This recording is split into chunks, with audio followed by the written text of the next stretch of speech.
Hi, my name is Casey Feicht, practitioner and ministerial student. Welcome back. I'm so glad you're here for our second session together. This time we are diving even deeper into Spark. So I encourage you to check out the previous session. And if you don't, that's okay too. We're just diving into our focus on wonder, being sparked, and bringing that into our world, into our work, into our world and our work. This is a 4-week series, and we're diving in to truly find our connection to the divine, sharing these gifts through our work.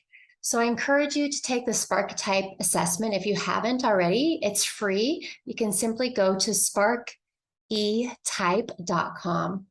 So today is part 2 of this 4-part series, and it's all about creating order, making magic, and figuring things out, all while being divinely connected. So let's just breathe that in. We're going to be moving inward in this journey. The Quakers say, let your life speak. The word vocation comes from Latin vocar, or voice.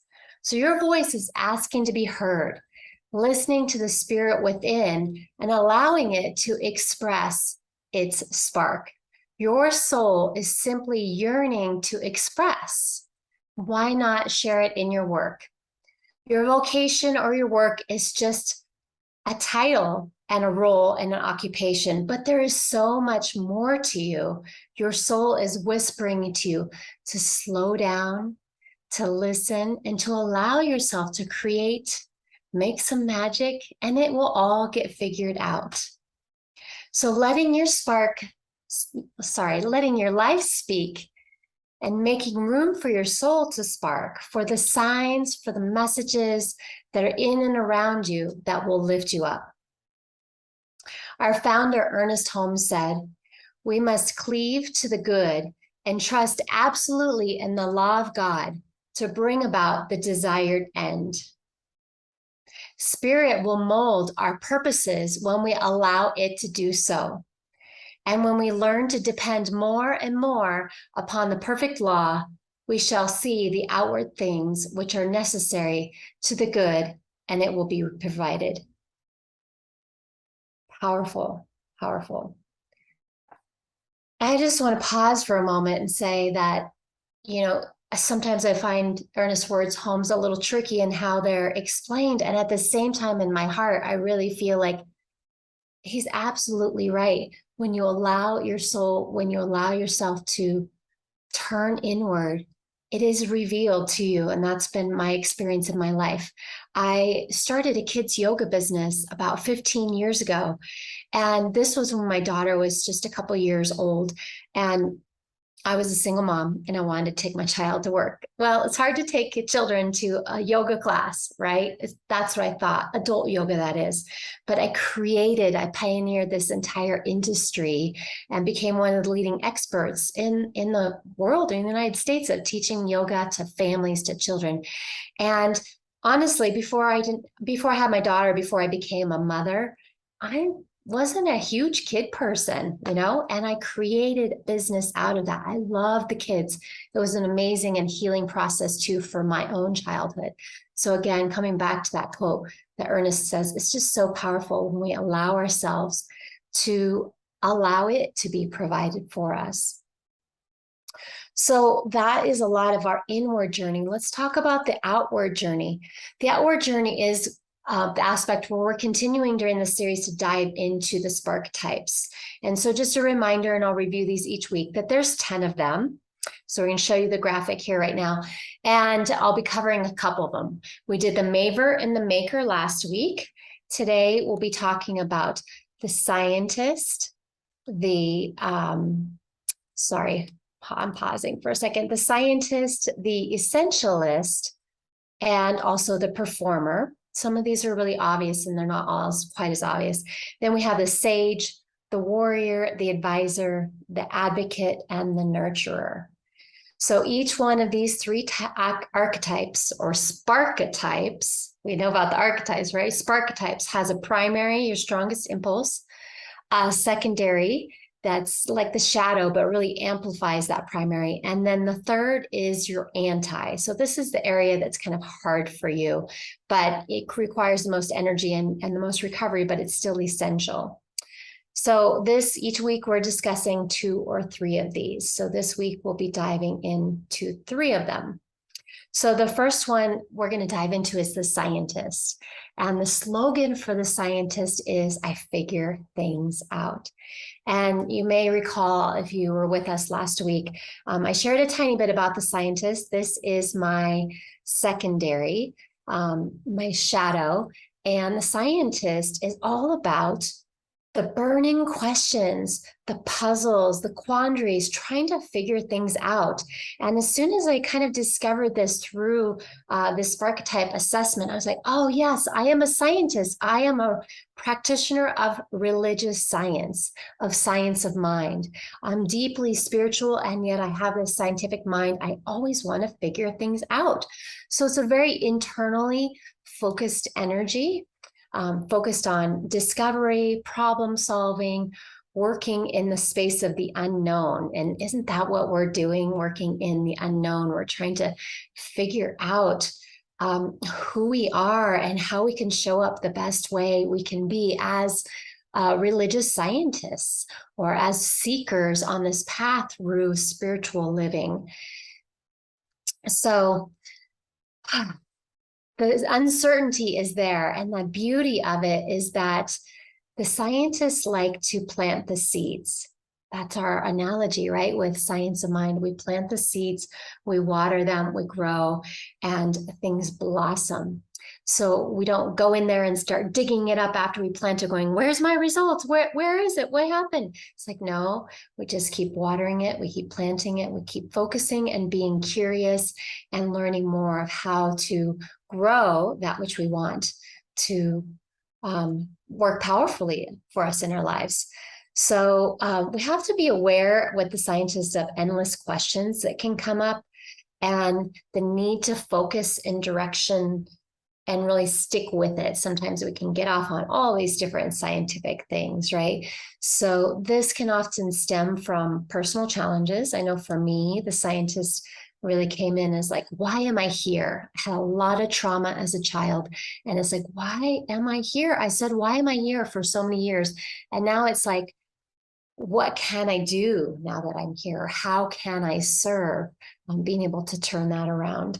So scientists have to be really cautious of getting stuck or getting triggered in fear, anxiety, or doubt that can happen when we don't get all the answers that we want, right? Control can be a sticking point, working with other people. And then the black hole is the rabbit holes. I mentioned I'll be sharing the black holes on all these. Oh my goodness, as a scientist in me and the maven from last week, I just want to figure it all out. So I'm diving into all these holes on all these different things. And you just I have to really stick with something. I'm writing a research paper right now, and I got to focus. Otherwise, I'm writing like 10 papers, but really I'm writing no papers, right? Get to laugh at yourself. So the essentialist is our second one that we're going to talk about this week. And this slogan for the essentialist is, I create order from chaos. Here's the irony for me is that is my anti. So I actually thrive in chaos. I love so many things going on at once. That's the scientist in me, right? So, but the essentialists love to organize. So if you find that you're like putting things away and organizing, and that helps you create peace and serenity, then you may be that person that we all want to work with, right? Maybe even just planning parties, whatever it may be. So the essentialist is creating order, simplification, clarity, everything has a place, creating this process, working really well in teams with other people. They are essentially the glue that holds it all together, right? So every team, every group of people need an essentialist. You are very highly needed. And we support you, those of us who are not essentialists at all.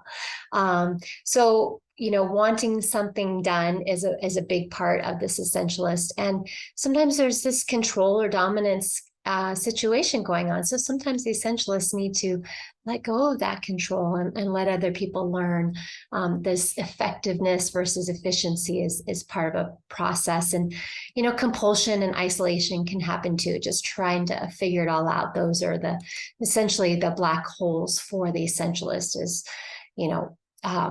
thinking that they are always right and that they are the best at it. So they're compulsively overworking, not taking care of themselves, not finding that balance. And as I go through all of these, I think you'll see a theme here is that self-care is really key. We all need to take care of ourselves, no matter what your sparketype is. And that's why we work together, right? We're a community.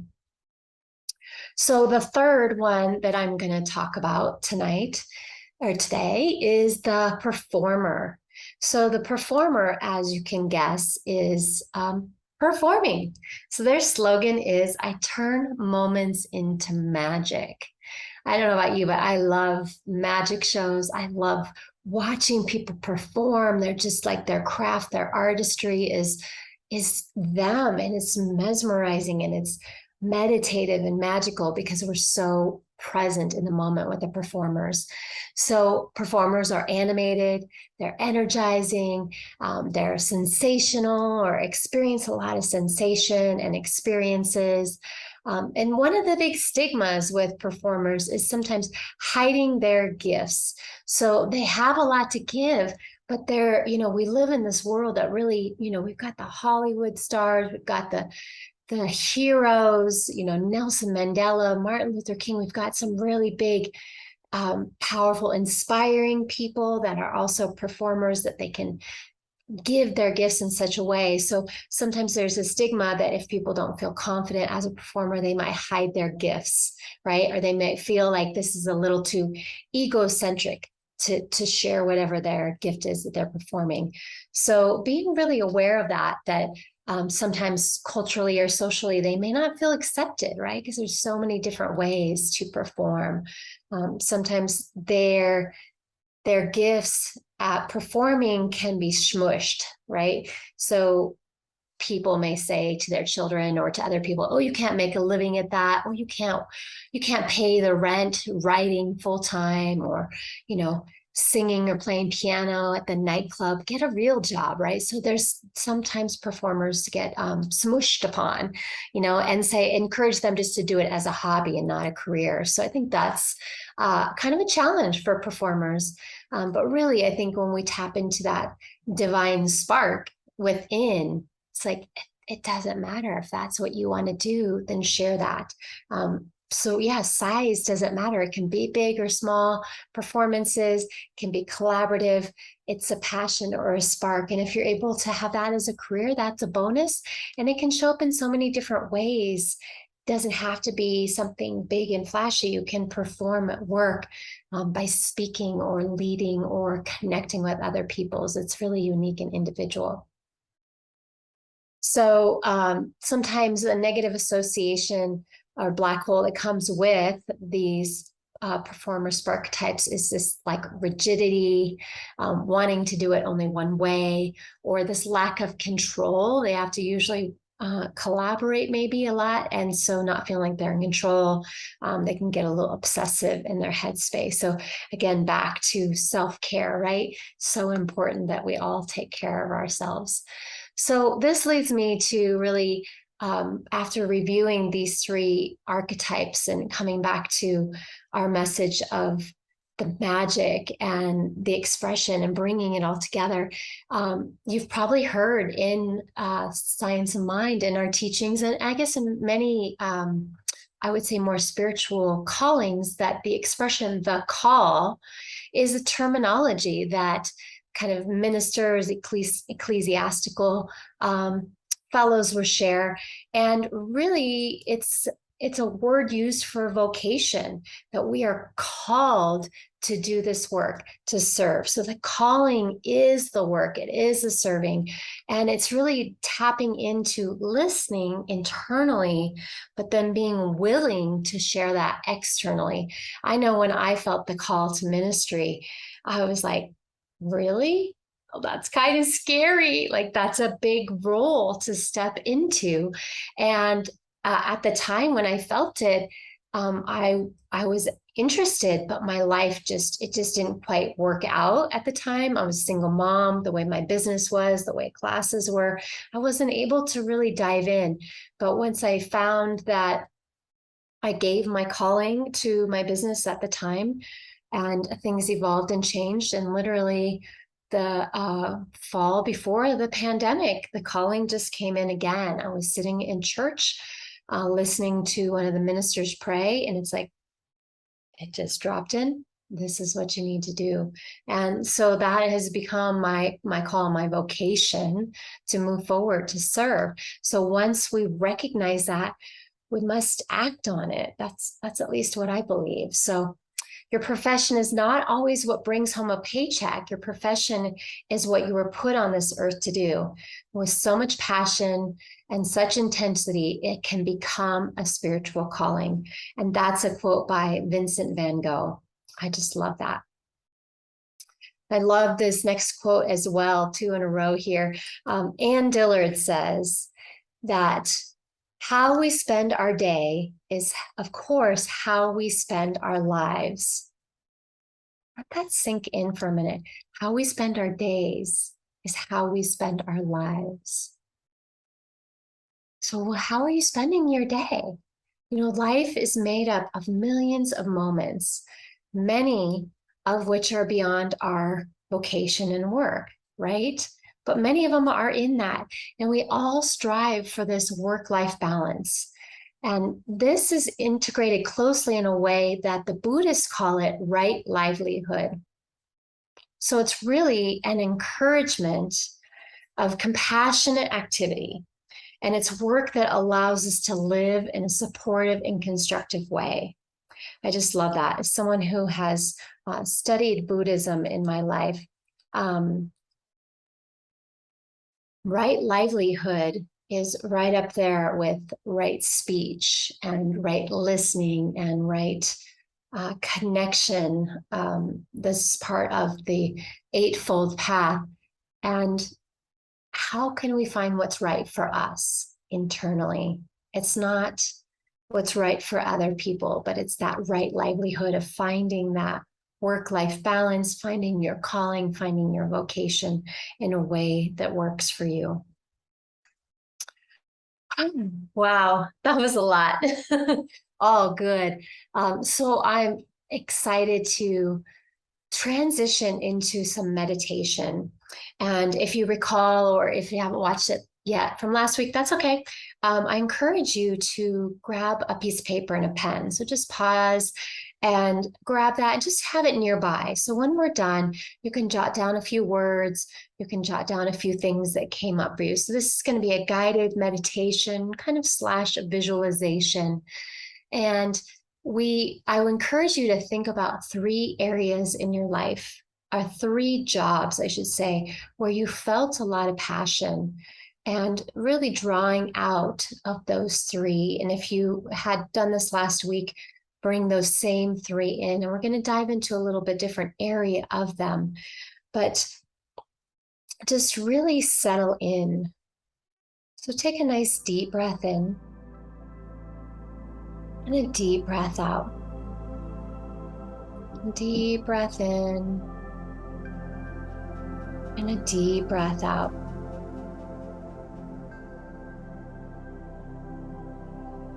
As we're settling into this meditation, I want to share this quote with you.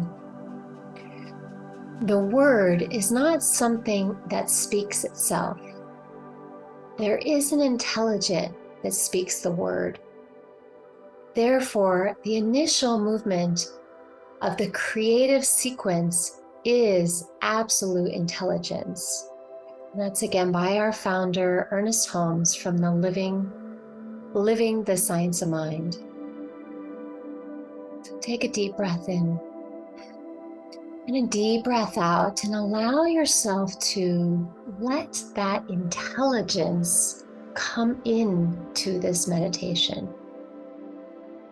To allow yourself to dive deeper, but receive from this place of intelligence that is beyond your conscious mind, but that is deep in your heart, that is tapped into the one mind. Take a nice deep breath in and a deep breath out. Deep breath in and a deep breath out. Just closing the eyes, settling in. Allow yourself to really listen. Listen for what life intends for you. We often want to figure it out from our minds, but allow life to tell you what your truth is, what your values are, so you can embody those in this meditation.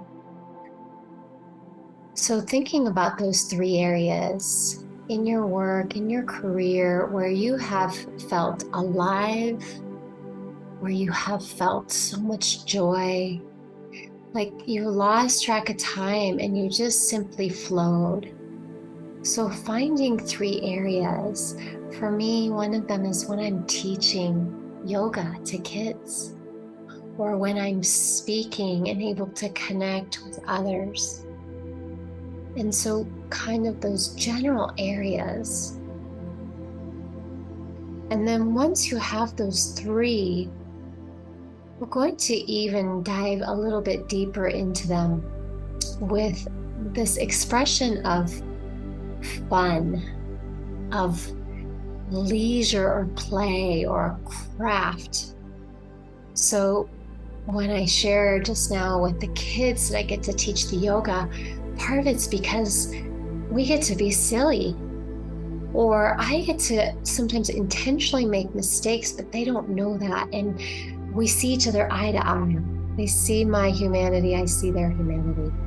So if that makes sense, kind of tapping into this expressive aspect. So begin in just a few moments to ask you some more questions. And as I ask you those questions, just allow your mind or your unconscious mind to bring up the answers. And if nothing comes, that's okay. And if something comes, you can jot it down or you can wait till the end. So while you're in this place of leisure, of fun within that work environment, what were the tasks that you were doing that you felt most alive?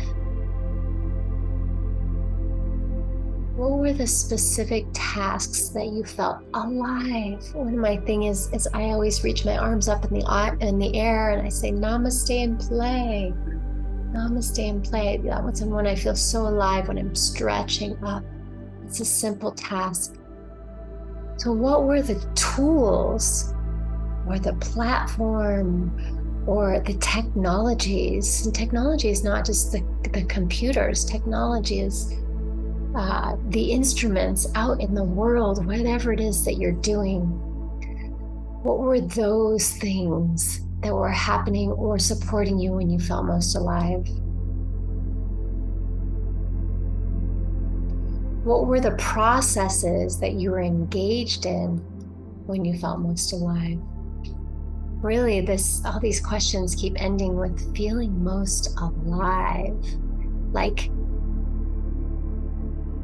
you don't even realize that there's anything else other than what you're doing. You feel so alive in those moments. What were the projects that you were involved in? Were they solitary? Were they with teams? Were they with animals? Were they with nature? What were the projects? Were they large, like 10-year projects or 2-week projects? Just take a deep breath in. Allow these answers or even just words to arrive. It doesn't all have to make sense.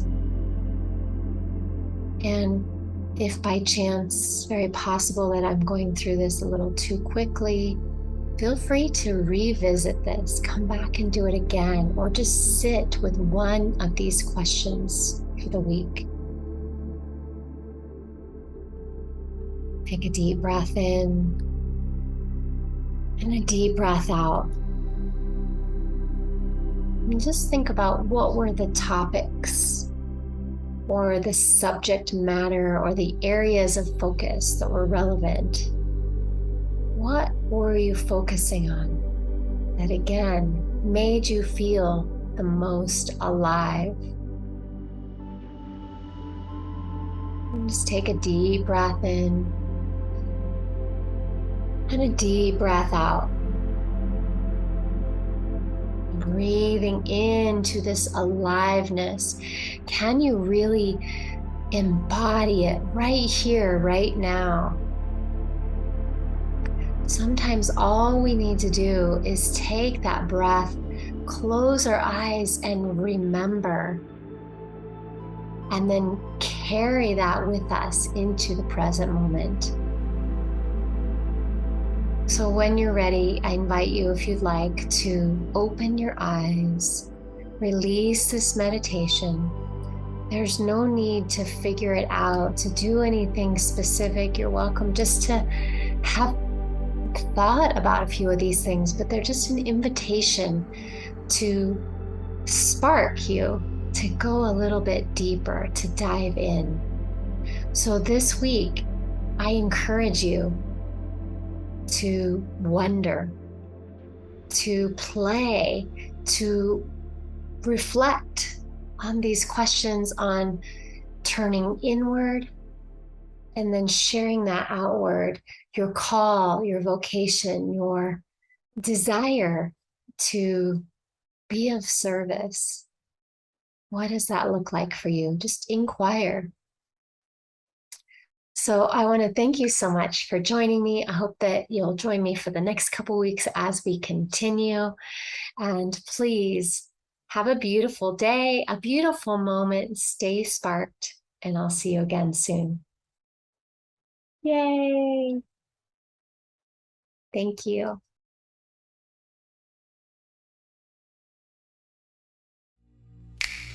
Today is the day I will change my luck. I will find 3 pennies and they'll be heads up. I will walk like a queen in my tennies and jeans, 'cause I know where I come from. From the stars and the sun, from that magical one, I am part of this thing called life. From the known to unseen, everything in between, I am part of this thing called life. I am one with this thing called life. Today is the day I'll remember to see only good, only God happening through you and me. I will not forget all the treasures due me, 'cause I know where I come from. From the stars and the sun, from that magical one, I am part of this thing called life, yeah. From the known to unseen, everything in between, I am part of this thing called life. I am one with this thing called life. And today is the day I'll be more of myself, love my skin, where I've been, and everyone else. No more push, no more pull, simply go as I flow, 'cause I know where I come from. From the stars and the sun, from that magical one, I am part of this thing called life, yeah. From the known to unseen, everything in between, I am part of this thing called life. From the stars and the sun, from that magical one, I am part of this thing called life, yeah. From the known to unseen, everything in between, I am part of this thing called life. I am one with this thing called life. I am loved by this thing called life.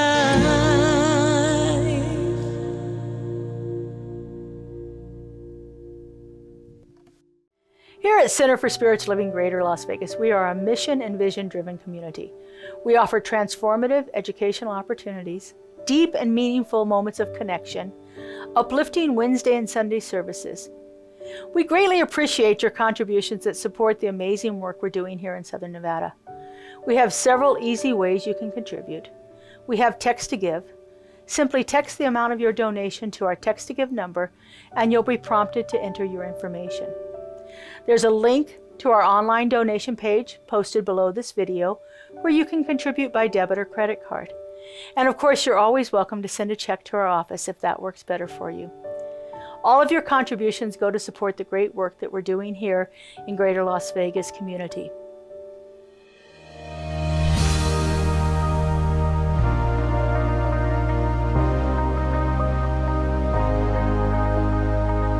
The monthly publication, Science of Mind magazine, is a treasure to be read and contemplated. Along with in-depth articles, there is a day-to-day spiritual support to be gleaned from its daily guides. Licensed practitioner Lynn Frankenberger hosts Adventures in Faith every Tuesday at 11 a.m. on Zoom, and you're invited to join in. This is a weekly group discussion that focuses on those daily guides and how to apply them. Check Facebook and our weekly newsletter for more details. CSL Greater Las Vegas brings you much of your favorite spiritual music every Friday at 7 p.m. with spiritual soundscapes. Enjoy performances from CSLGLV vocalists along with special guest singers. It's music for your soul. Subscribe to the CSLGLV YouTube channel to get a convenient link sent to you for each musical performance. At CSL Greater Las Vegas, it is our mission to inspire spiritual discovery through community connection, exploration, and celebration. This mission supports the all-inclusive vision of Centers for Spiritual Living worldwide, in which we envision a world that works for everyone and all of creation.